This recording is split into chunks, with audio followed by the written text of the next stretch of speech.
Welcome to Venture, the world of small business and big ideas. Today we welcome Dan Sabin, owner and president of the Iowa Northern Railway Company, headquartered in Cedar Rapids, Iowa. The Iowa Northern cuts right through the heart of corn country.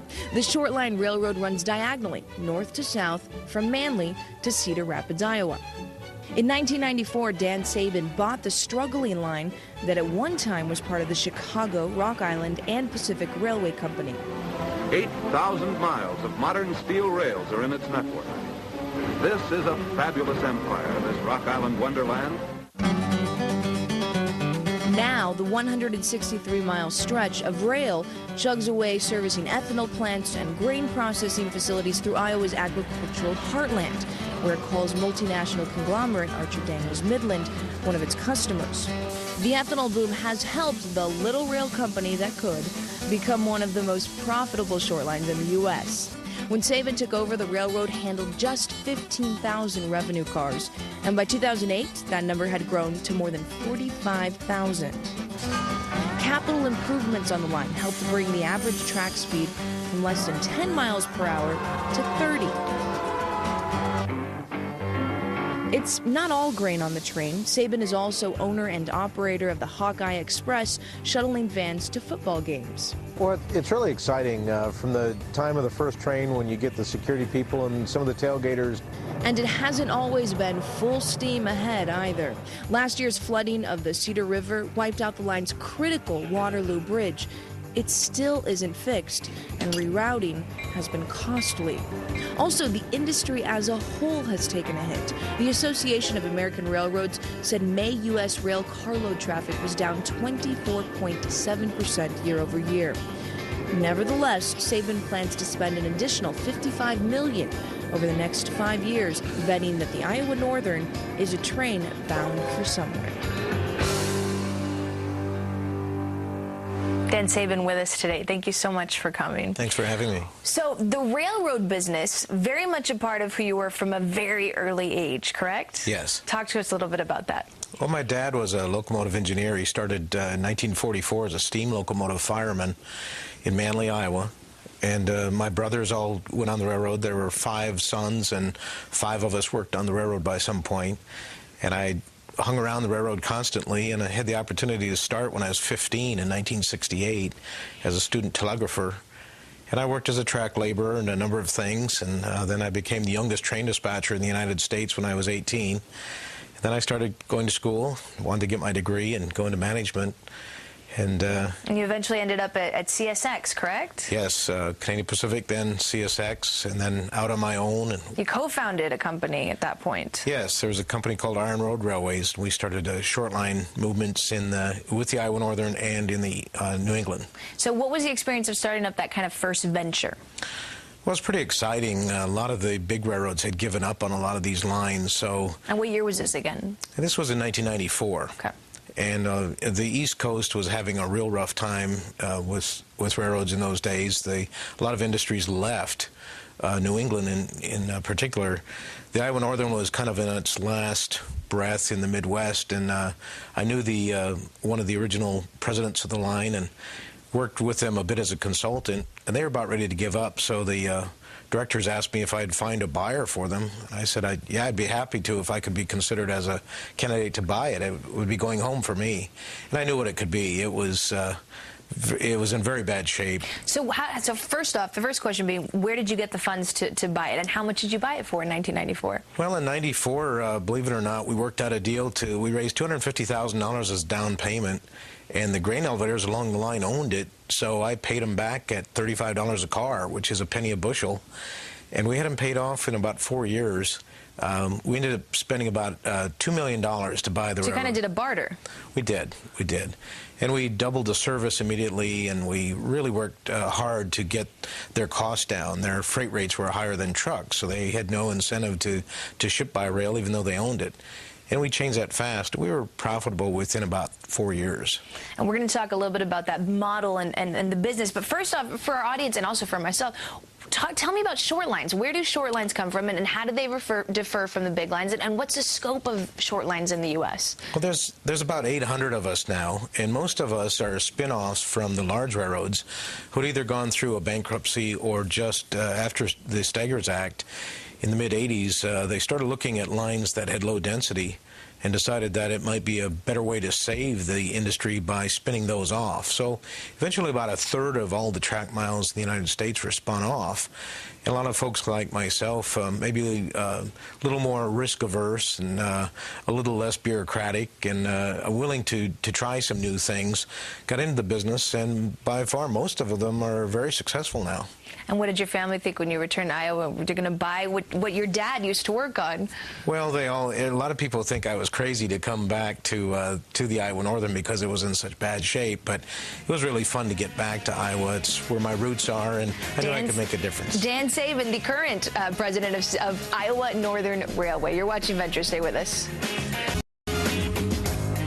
Welcome back to Venture. I'm Chris Valerio. We are joined today by Dan Sabin, I should say, the president of Iowa Northern Railroad. And we were just talking about kind of how you got into the idea of buying that company in 1994. It was, to be fair, I did a little history lesson here. I learned that the rail line was actually built in 1856.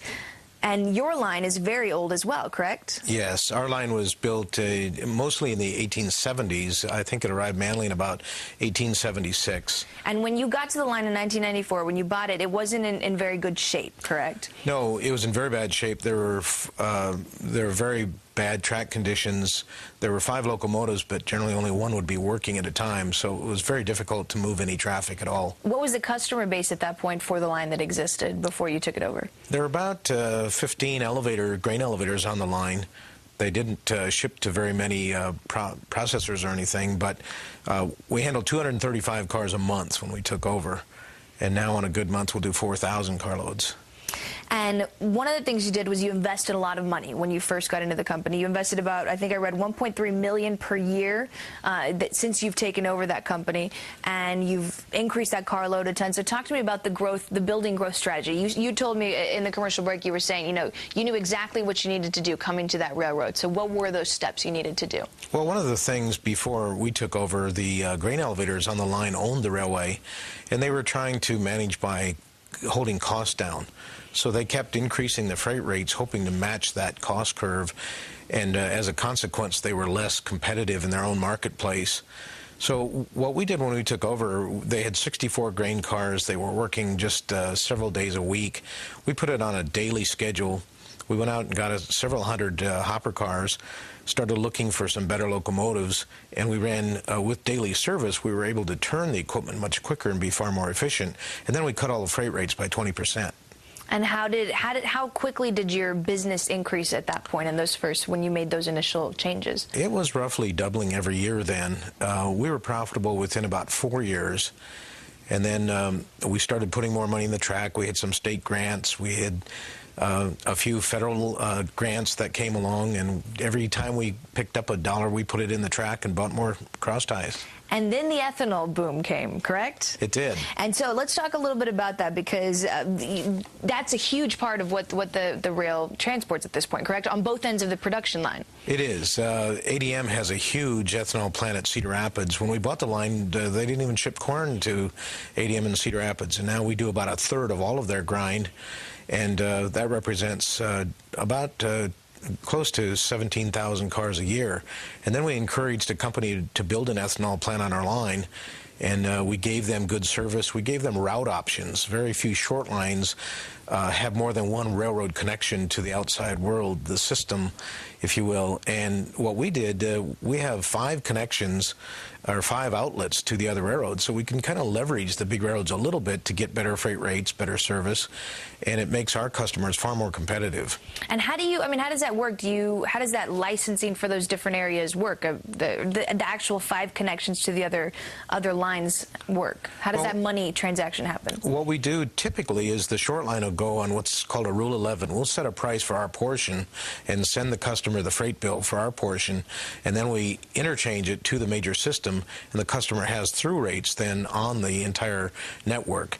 As we get a little bigger, then we become part of their tariff, and we can collect the money, but we all share on a division of revenue.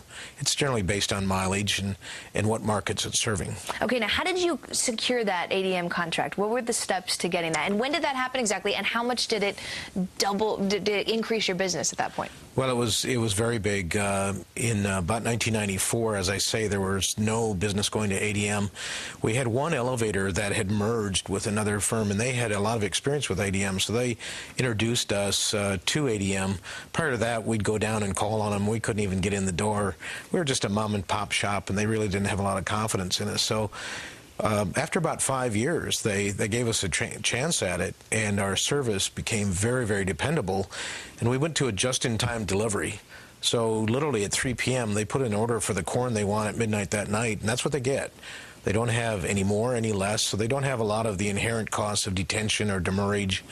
And they don't have a lot of congestion that ties up their plant. And they started really liking the concept of working with a short line. They're your largest partner. What percentage of your revenue would you say comes from that partnership? Well, one time it was about 75%, and now it's in the area of about 48% because we've grown so quickly with other types of commodities. And do you want to continue to diversify those different areas? We will diversify. We're looking at a lot of new things with our new terminal.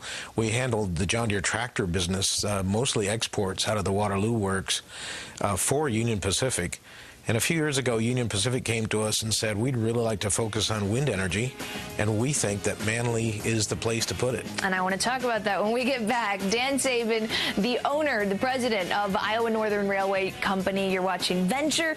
Stay with us.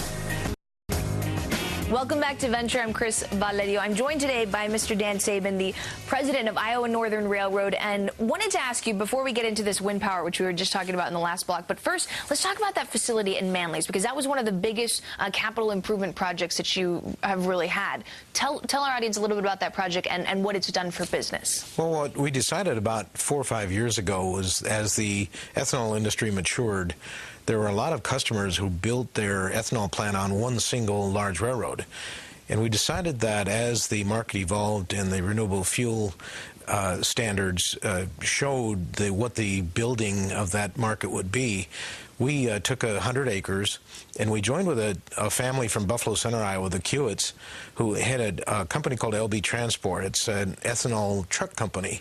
So we put together a joint venture and put together about a $16 or $20 million facility so that people could market their ethanol all over, depending on where the best markets were in a given time.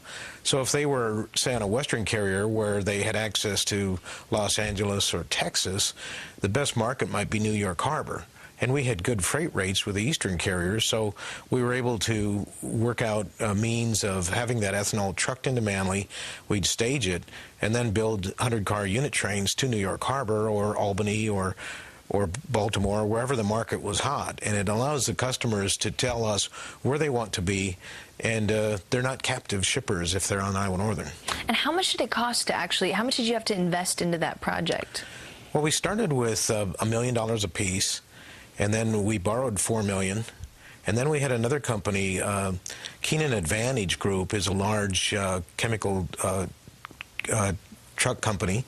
And we kind of pooled our resources, and we ended up getting nearly a $20 million facility built with only about $4 million in debt. And you've, since that point, made that money back at this point? Well, it's still a work in progress. We're looking for some fairly large expansions. Our goal is to have Iowa Northern handle 1 billion gallons of ethanol within about by 2012, and we're probably there about 300 million gallons now. So we're getting close. Now, there's been a lot of changes on the political landscape with regards to ethanol, and so let's talk a little bit about that. One of which is certainly there's an EPA plan to kind of measure biofuels' effect on land cultivation. So there's some concern that that might play into the ethanol industry. Also, I know that the Obama administration is encouraging other types of renewable energy outside of ethanol. So do you have any concerns that the industry might not take off as much or reap as much and therefore have an effect on your bottom line, on your revenue? We don't. We think the renewable fuel standard at least is going to hold a fairly high percentage of ethanol. And within 300 miles of Manly, Iowa is 64% of all the ethanol produced in the country. So we're centered geographically very well. We're getting a very strong reputation for very high quality service and routing options. But we're also very focused on cellulosic ethanol. We're also focused on conversion of crop waste, the corn stover, into fuel. With the cap and trade situation now in carbon credits, we expect that probably 20 or 25% of the coal-burning power plants will have to blend a biomass product.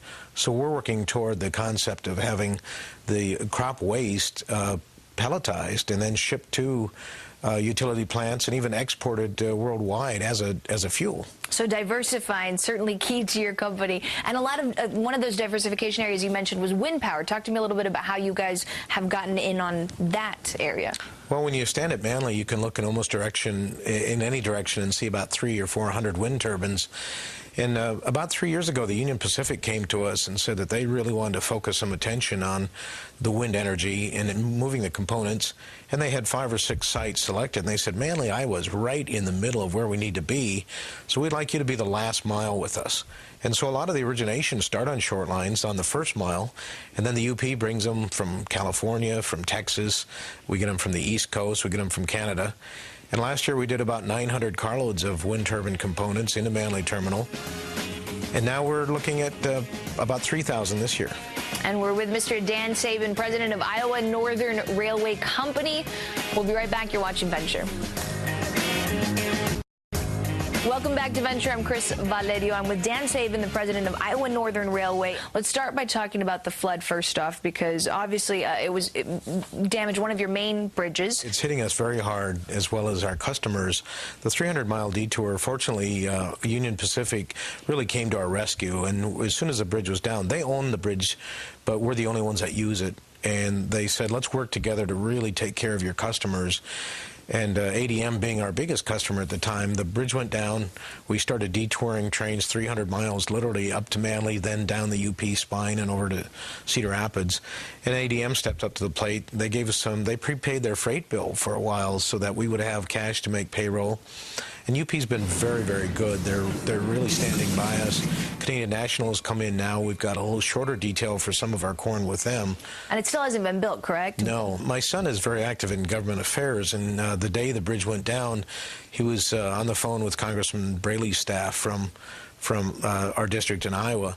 And Congressman Braley actually did an act of Congress to get the money put together. It was just awarded to us a couple weeks ago, but it'll cover our portion. How much do you expect revenue to gain this year, or do you expect to see a decrease in revenue this year? The way it's looking, we're going to have a 3% growth in 2009 over 2008. We had projected about a 40% growth before the bridge went down. And but the other side is once we get the bridge done, hopefully in October, we're looking for about a 59% growth next year with all the new customers that we have online or coming online next year. Where are most of the new customers coming from? Well, we got a new ethanol plant on the line. Hawkeye has 2 plants. We're able to consolidate their volumes. Manly Terminal is growing in a lot of different commodities besides ethanol. Right now, 40% of the earnings estimates for all transport companies are down. Were cut in March. Freight Railroad for the month of May was down 24.7% compared to last year. So the big guys are obviously having a hard time. So is it because of short lines that they're just being able to weather this more? Or? Well, I think so. We're also very fortunate geographically. When you have an agricultural base, the agriculture is going to have to move regardless of the economy. And we've also seen that the areas that affected us, like John Deere tractors, it's financing issues that's really hurting now. We used to do a lot of tractors to Russia, and the credit just shut off, so those tractors just aren't moving. And the wind industry, we have about a 500% growth in wind components this year, but it was expected to be about 1,000% until the credit crunch hit. What kind of cost-cutting measures have you been taking? Yeah, we've put most of our employees on a 4-day week right now, and that hurts. We really don't like to do that. We don't want to lose employees, so we would decide to do this instead of cutting back our staff. And we've reduced train service to coincide a bit more with the demands. But we expect once our bridge is back that we're really going to crank up again by about 40% just in our activity. So one of the things in Congress happening right now, of course, they're trying to pass a bill to kind of overhaul the regulatory area, and a lot of the railroads are against it. We're very concerned that if there is a major re-regulation, that it's going to really hurt our ability to price competitively, and the capital spending is the big thing. The billions of dollars spent in the railroad industry every year are by private companies. And if we start getting more regulated and it starts infringing on our margins, the ability to constantly reinvest and increase capacity is going to be damaged severely. And that is Dan Sabin, the president of Iowa Northern Railway. Thanks for joining us.